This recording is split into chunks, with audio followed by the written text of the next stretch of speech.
Ecclesiastes chapter 7. Wisdom giveth life to them that have it. All men are sinners. God hath made man upright. A good name is better than precious ointment, and the day of death than the day of one's birth. It is better to go to the house of mourning than to go to the house of feasting, for that is the end of all men, and the living will lay it to his heart. Sorrow is better than laughter, for by the sadness of the countenance the heart is made better.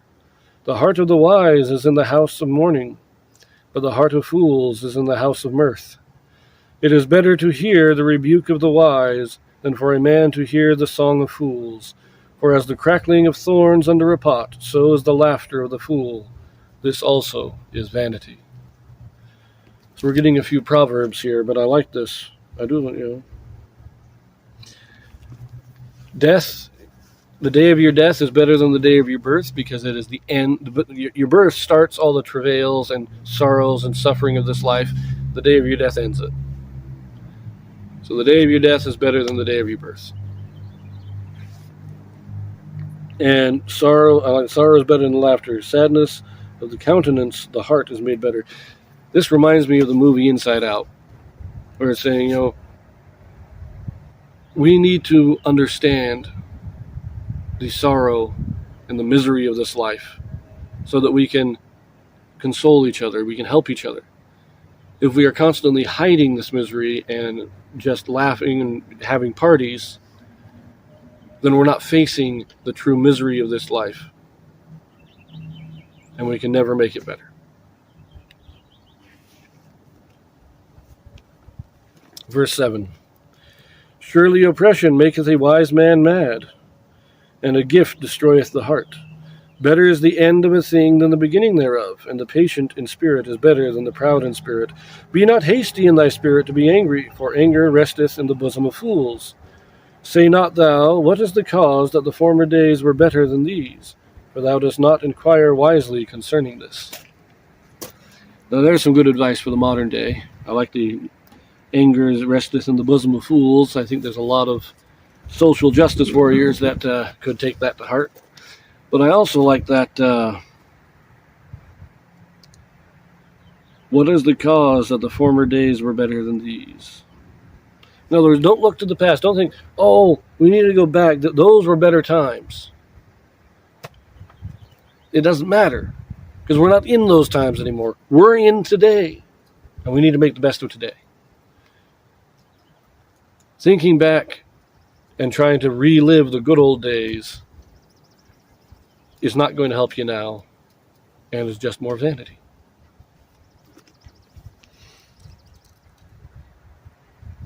Verse 11. Wisdom is good with an inheritance, and by it there is profit to them that see the sun. For wisdom is a defense, and money is a defense. But the excellency of knowledge is that wisdom giveth life to them that have it. Consider the work of God, for who can make that straight, which he hath made crooked? In the day of prosperity be joyful, but in the day of adversity consider. God also hath set the one over against the other, to the end that man should find nothing after him. All things have I seen in the days of my vanity. There is a just man that perisheth in his righteousness, and there is a wicked man that prolongeth his life in his wickedness. Be not righteous overmuch, neither make thyself overwise. Why shouldest thou destroy thyself?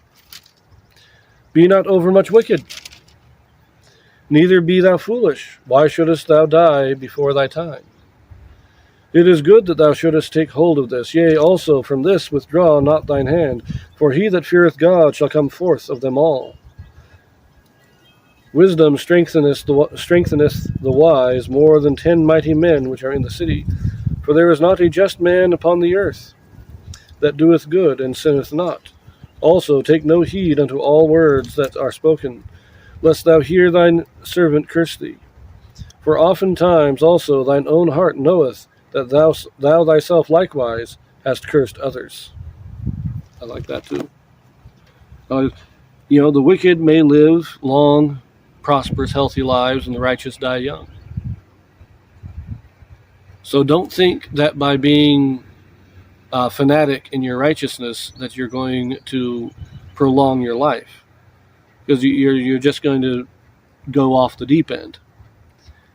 But don't try and indulge too much in wickedness either, because you're going to destroy your soul. But then I like that last part there.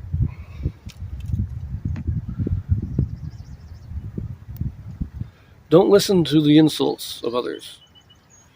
Don't worry about what people are saying behind closed doors about you. Don't worry about it all. You've insulted them. You've cursed out other people. You've gotten angry. So don't worry if other people are getting angry at you, insulting you. We all do it. Just ignore it. Verse 23. All this have I proved by wisdom. I said, I will be wise, but it was far from me. That which is far off and exceeding deep, who can find it out? I applied mine heart to know and to search and to seek out wisdom and the reason of things, and to know the wickedness of folly, even of foolishness and madness. And I find more bitter than death the woman, whose heart is snares and nets, and her hands as bands. Whoso pleaseth God shall escape from her, but the sinner shall be taken by her. Behold, this have I found, saith the preacher, counting one by one to find out the account, which yet my soul seeketh, but I find not. One man among 1,000 have I found, but a woman among all those have I not found. Lo, this only have I found, that God hath made man upright, but they have sought out many inventions. Interesting. 1 in 1,000 men have I found that are good, but I haven't found a woman yet. I'm not quite sure what he's talking about there, but I liked the ending there. God hath made man upright. No, God made us good. Our nature, our divine nature, is good. Man honestly does tend towards goodness, but because we are fallen and we get tempted, we have ideas, inventions, arts, devices, ideas to do other things, and we get tempted into wickedness. But it is not God that does that. God's intention is for us to be good and upright, but we choose. Anyways, leave that here. See you in the next one.